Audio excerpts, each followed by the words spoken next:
कर्मकांड विभाग के सबसे अधिक मंत्र पाए जाते हैं।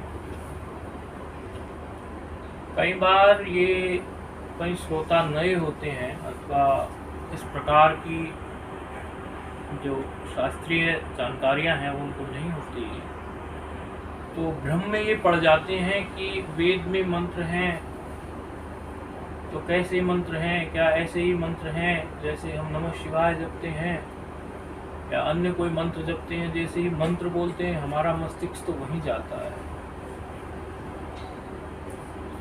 तो वेद में जो भी छंद हैं, समझो आप अभी जैसे इन्होंने पाठ किया, हमने पाठ किया नमो ब्रह्मादिभ्यो ब्रह्म विद्या संप्रदाय, वो सभी मंत्र ही कहे जाते हैं।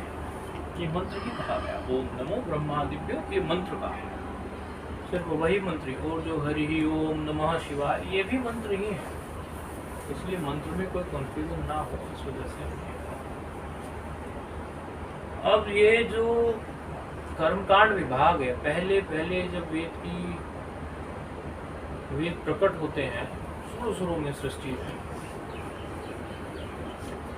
तो 1 लाख मंत्र वेद के प्रकट होते हैं।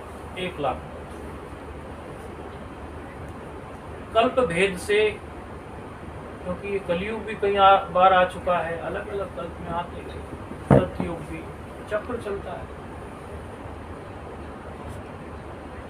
कभी 80,000 हो जाते हैं वो, कभी 70,000 हो जाते हैं। ऐसे मानव की जैसी योग्यता है उस काल में, वैसी योग्यता के अनुसार वो घटते बढ़ते रहते हैं।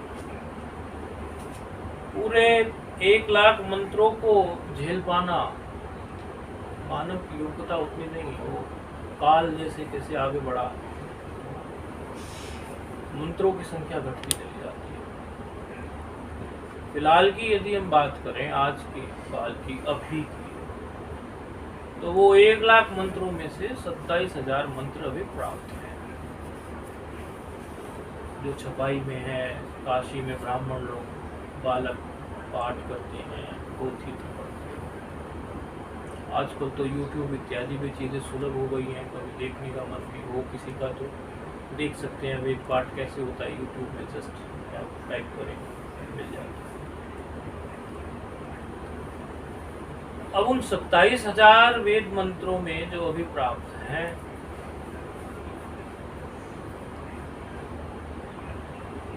सबसे अधिक मंत्र कर्मकांड के हैं,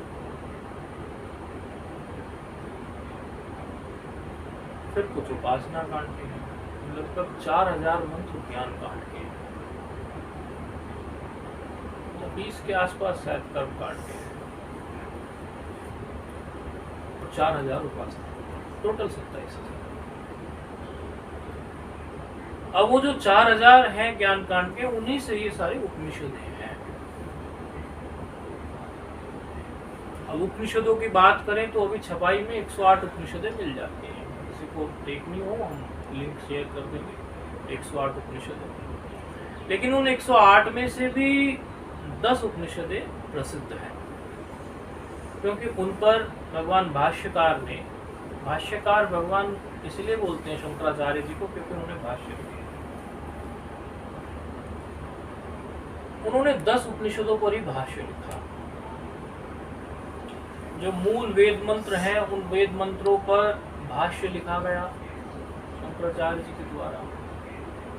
उस समय वो प्रकट हुए जिस समय बौद्धों ने हमारी जो वैदिक संस्कृति थी उसको बिल्कुल झूठा साबित कर दिया, पाखंड कहने लगे थे। और हमारे जो कुछ धर्मानुरागी तथाकथित थे, पंडित लोग भी थे, सभी तो नहीं, कुछ उनमें बड़ा आलस्य आ गया था। मतलब अपनी कर्मकांड की विधि, अपनी वैदिक विधियां, वो सब पे उनका विश्वास थोड़ा ढीला था। कोई भी दूसरा मत हम पर तभी हावी होगा ना जब हमारा मत कमजोर होगा, या हम ठीक से कर नहीं रहे होंगे। उस क्रम में बुद्ध आए, बुद्ध के बाद बुद्ध के चेलों ने, आप ये समझिए बुद्ध जब चलते थे उनके साथ 2-4 हजार भिक्षुक चलते थे पैदल एकदम।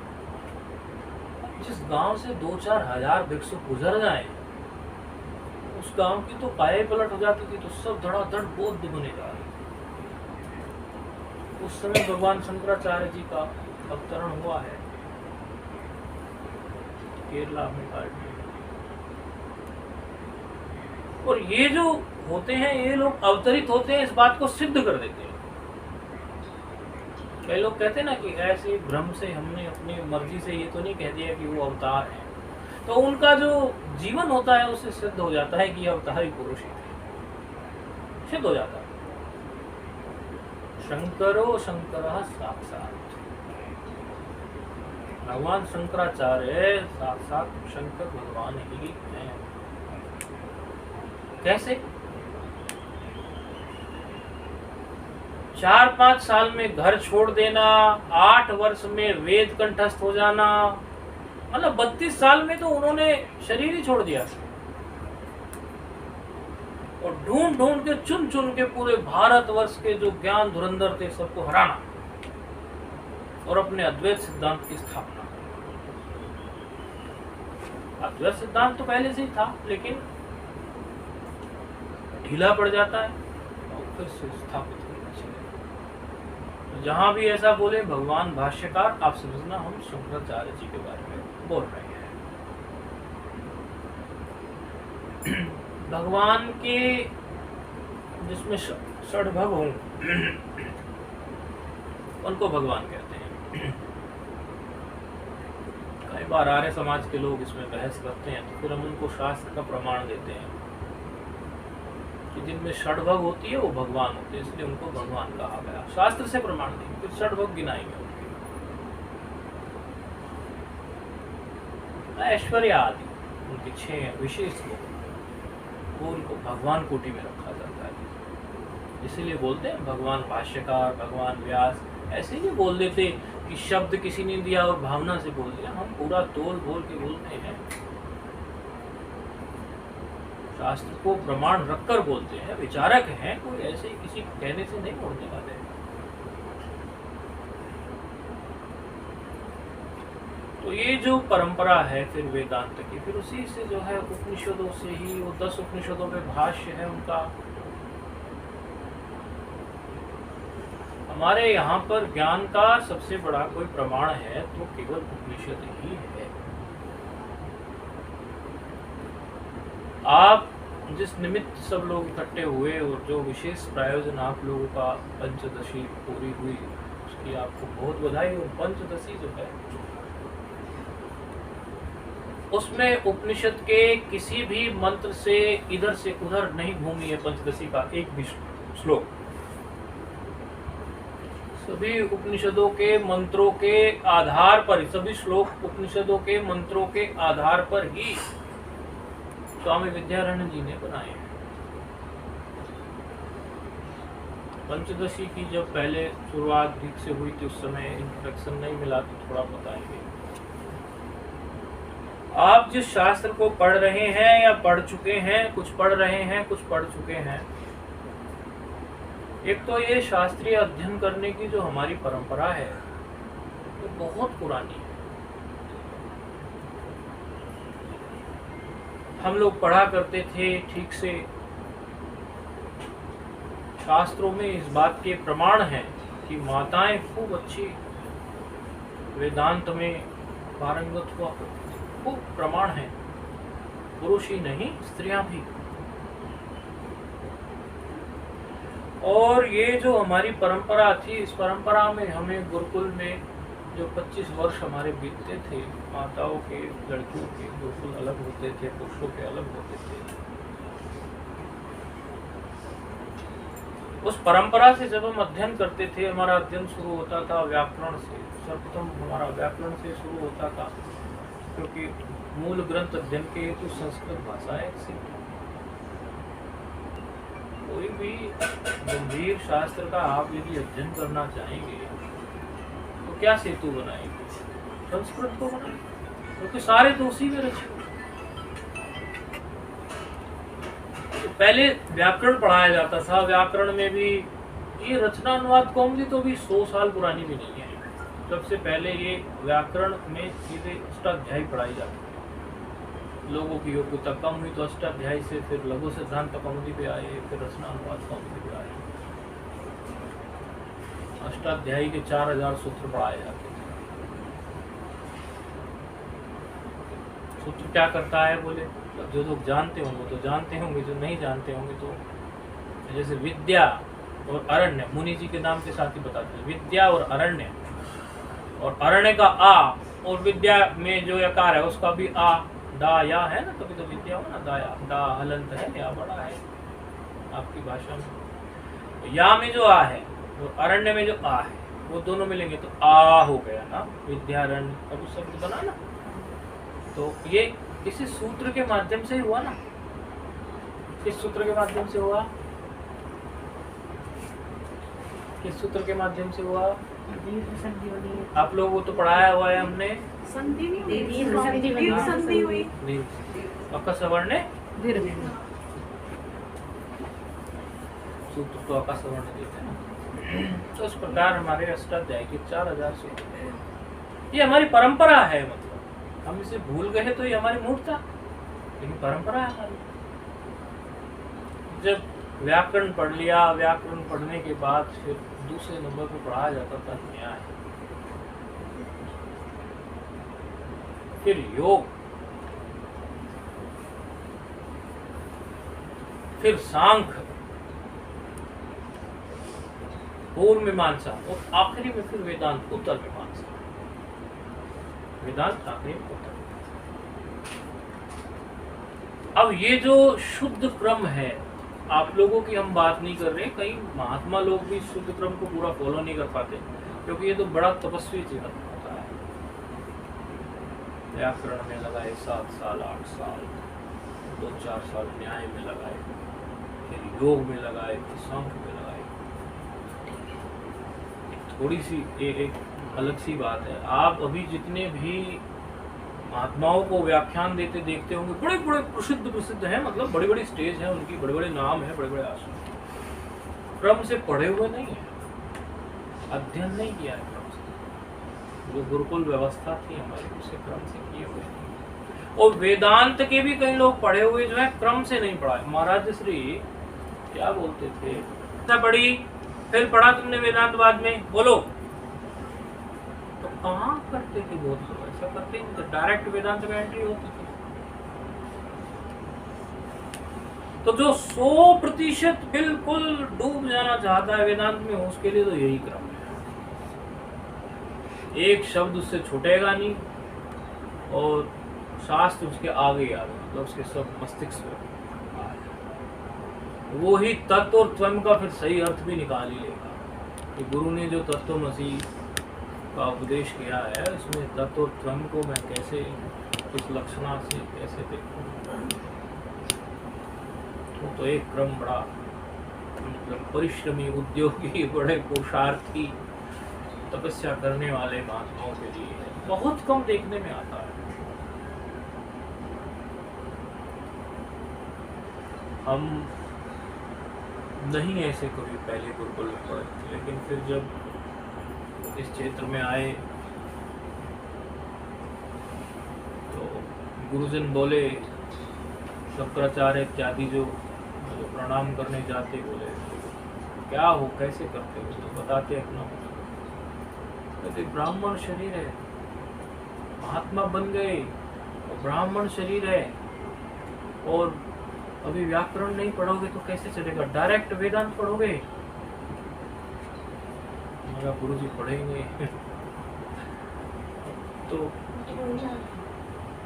अब जो जिस प्रकार की जॉबियत थी वहाँ तो सब अंग्रेजी का वातावरण, अंग्रेजी में बोलना, अंग्रेजी वाले लोगों को टीम को हैंडल करना सब। मैंने कहा एक समय तो अपने मन में सोचा, हिंदी से अंग्रेजी सीखने में लगा दिया कि अंग्रेजों को अपने अंडर काम कराना है तो अंग्रेजी बढ़िया करो। अब ये महात्मा बन गए हम, अब गुरुजन कहते हैं संस्कृत पढ़ो। अब एक और नई विद्या हमें दे दी, हम तो जिंदगी भर अब पढ़ने भी लगे रहेंगे। इन गुरुजनों का आशीर्वाद रहा और दबाव भी बनाया उन्होंने, तो दबाव हमारे हित के लिए तो बनाया, इसमें हमारा ही तो हित है। उन्हें क्या प्राप्त होना, कहीं स्थान के ऊपर परिश्रम चालू किया है, चलो भाई पढ़ो संस्कृत। फिर हमारे मन में आया कि जो जो हम विद्याएं प्राप्त करते जा रहे हैं ऐसे और भी तो लोग होंगे। जब महात्मा ही बेचारे नहीं तो महात्माओं को भी पढ़ाना शुरू किया। नहीं महात्मा बनते सबको प्रेरित किया, पढ़ो पढ़ो, हम पढ़ाएंगे तुम्हें, कहीं कोई नहीं पढ़ाता तो हम पढ़ाएंगे। कई महात्मा तो ऐसे वो आ जाते हैं, इंजीनियर हैं, कुछ है, महात्मा बने, अब उनको जो ट्रेडिशनल जो अपना परंपरा के तरीके से पढ़ाने का तरीका है उनको समझ नहीं आता, फिर हम उसको थोड़ा टेक्निकल घुमा के ऐसी चीज़ों से पढ़ाते हैं तो कहते आपका पढ़ाया समझ में आ जाता है। उसी क्रम में फिर ये लोग भी कहीं आ गए, मिल गए, इन लोगों को भी लगाया, करो घर में रहते हो कोई तो घंटा 2 घंटा निकाल ही लोगे। तो पहले से ये लोग तो गुरु परंपरा के जुड़े हुए लोग हैं, कोई कोरे लोग तो हैं नहीं, तो संस्कार तो इनके कोई कमी है ही नहीं, कोई बात समझाएंगे तो झट से समझ लेंगे। जिसमें कुछ संस्कार होता है उससे तो कोई बात कही जाती है।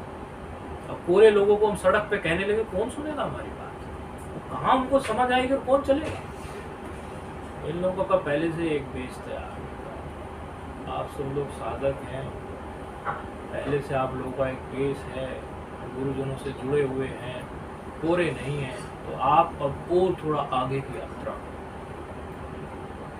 क्योंकि जितनी यात्रा आपकी हो गई उसको तो यात्रा को सदा प्रणाम करो, यात्रा करवाने वालों को सदा प्रणाम करो, सदैव वंदनीय है। लेकिन और आगे चलना है, रुकना नहीं है, जीवन अभी बाकी है और लक्ष्य भी अभी बाकी है, और आगे चलना है। और आगे चलने के क्रम में आपको अब आप उपासना कांड से उठ के आए हैं, खूब आपने सेवाएं भी की हैं और उपासनाएं भी की हैं, क्योंकि सब लोगों को हम तो पूरा स्ट्रक्चर जानते हैं, माला का नियम होता है, माला करना वो सब, तो वो इतनी जब भक्ति की हुई है तो भगवान उस पुण्य को आपके बढ़ा के यही चाहते हैं कि अब आपका ज्ञान कांड में प्रवेश हो जाए। उपासनाएं आप करते हैं, जब करते हैं, ध्यान करते हैं, तो अब आपका ज्ञान कांड में प्रवेश हो जाए।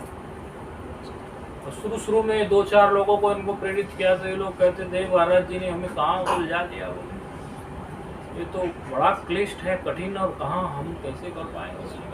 हम कराएंगे, हम कराएंगे, आप पीछे नहीं हटना, आपको कुछ नहीं आए तो भी जुड़े खींच के ले जाएंगे गाड़ी। अरे हमने भी कर लिया, हम तो अंग्रेजी माध्यम का सारा था तो फिर संस्कृत में कूद गए और सारा कुछ चल ही रहा है, हो रहा है।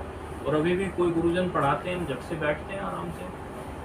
तो अभी वो पाठ चल रहा था, वो 90 वर्ष के हैं जो बैकग्राउंड में बज रहा था उनका, वो जो ये आगे से बोल रहे थे मंत्र पीछे बैकग्राउंड में कैलाश के पीठाधीश्वर है, 90 वर्ष के। अब वो कुछ बोलेंगे तो हम तो सुनेंगे ही ना बैठ के, हम तो बालक ही हो गए ना उनके सामने।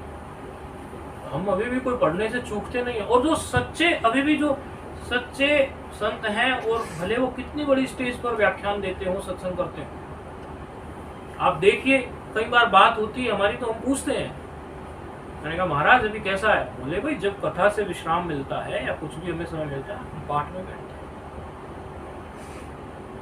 आप कई पुस्तकों को पढ़ोगे उसमें लिखा होगा बड़े बड़े धुरंधर विद्वान जो 80 वर्ष के हो गए हैं। मैं आप लोगों को उत्साह देने के लिए बात बोल रहा हूँ, ताकि आप अपने को ये ना समझे कि अभी हम बूढ़े हो गए, ये हो गया। मैं 80 वर्ष के लोगों की बात कर रहा हूँ। वो ये लिखते हैं अपनी पुस्तकों में, अरे आज मुझे भोजन में कोई स्वाद नहीं आया क्योंकि आज मैंने अष्टाध्यायी का पाठ नहीं किया। मतलब आज मैंने अभ्यास नहीं किया इसलिए मुझे भोजन में कोई स्वाद नहीं है। 80 वर्ष के महात्मा ऐसा सोचते। आप और हम तो अभी चलेंगे, 80 वर्ष के महात्मा जब ऐसा कर रहे हैं। हम जब पहले निकले साधन तो करते ही थे, भजन तो करते ही थे, लौट के पंचदशी पे भी आएंगे, भजन तो करते ही थे। तो एक दंडी स्वामी जी मिले काशी, पुरानी बात है, केदार घाट पर आश्रम उनका, उनके पास में जो 2 पीठ के शंकराचार्य जी स्वरूपानंद जी का आश्रम है, छोटा उनका। मिल गए, उन्होंने हमें ठहरा लिया। तब तो ऐसे ही घूमते थे, कहीं से कुछ भी ज्ञान मिल जाए छोड़ते नहीं थे, कहीं से जो भी मिल जाए उसे छोड़ना नहीं चाहिए, सबको प्रणाम करके आगे बढ़ जाना चाहिए। जो मोक्ष का, जिसको मोक्ष होना होगा ना, जिसका ये आखिरी जन्म होगा, उसको अवश्य ही 2-3 जगह से ज्ञान मिलेगा, ये पक्की बात है। इसमें मैं आपको विद्यारण्य स्वामी जी का प्रमाण दूंगा, अभी आ रहा हूँ। क्योंकि कहीं से कुछ छूट गया, कहीं से कुछ छूट गया तो वो पूरा तो करेगा, यात्रा थोड़ी ना अपनी खत्म करेगा, पूरी करेगा। ये थोड़ी ना कि वहीं छोड़ देगा यात्रा। तो दंडी स्वामी जी से हम कुछ कुछ पुस्तक पढ़ते, प्रश्न करते। काशी की बात, केदार घाट के आश्रम का।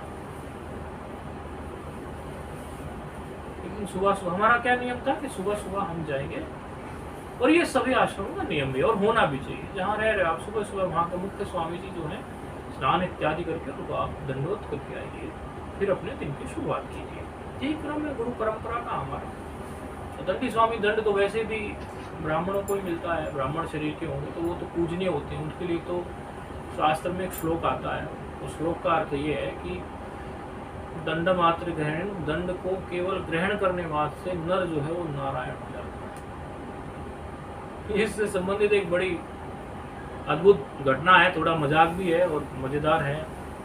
एक व्यक्ति महाराज श्री अखंडानंद जी के पास आए, कहने लगे भगवान के दर्शन नहीं होते, मिलते तो है नहीं भगवान।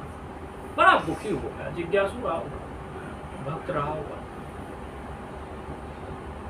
बोले भगवान तो तेरे सामने है, कोई दिख नहीं रही क्या? बोले नहीं। बोले तो कर पूजा। बोले ये क्या कह रहे? बोले शास्त्र प्रमाण है इसमें। वो दंड लिया था ना पहले, वो दंडी स्वामी, बाद में दंड।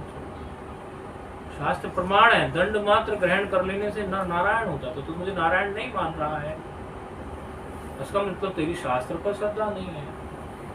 तो फिर आदमी की थोड़ी आंख खुली। तो हम सुबह सुबह उन दंडी स्वामी जी को प्रणाम करते। तो एक दिन उन्होंने हमसे पूछ लिया, पूरे दिन क्या करते हो? प्रश्न मैं पूछता था तो उन्होंने भी मेरे एक प्रश्न पूछा, अभ्यास क्या करते? मैं उन्हें बताने लगा, इतना जप करता हूँ, उन दिनों यही सब था, इतना ऐसे करता हूँ। कहने लगे ये तो ठीक है, ब्रह्माभ्यास क्या करते? पहले अभ्यास शब्द बोला तो मैंने अपनी माला बता दी, जप बता दिया, इतना जप है जी, इतना ही है। बोले ब्रह्माभ्यास क्या करते? ये तो उपासना कांड ने तो सब तुमने बता दिया मुझे, मैंने सुन लिया। बोलो क्या क्या बोलो? शास्त्र तो पढ़ता था उस समय भी, लेकिन इस प्रकार विशेष तौर पर बताना ये संभव नहीं था। तो कोई शास्त्र उठाया पढ़ लिया रख दिया, फिर कोई उठाया पढ़ लिया रख दिया, ऐसे पढ़ता था। ऐसे नहीं चलता है। देखो हमारे जो झोली है उसमें देखो कौन सा शास्त्र रखा है, हमने खुद ही निकाल के दिखा दिया, संन्यासोपनिषद। हम नित्य इस पर चिंतन करते हैं, इसको पढ़ते हैं, उस पर चिंतन करते हैं, छोड़ते नहीं है किसी भी। ब्रह्माभ्यास तो करना अनिवार्य है ना। बड़ी आंख खोल दी उन्होंने हमारी।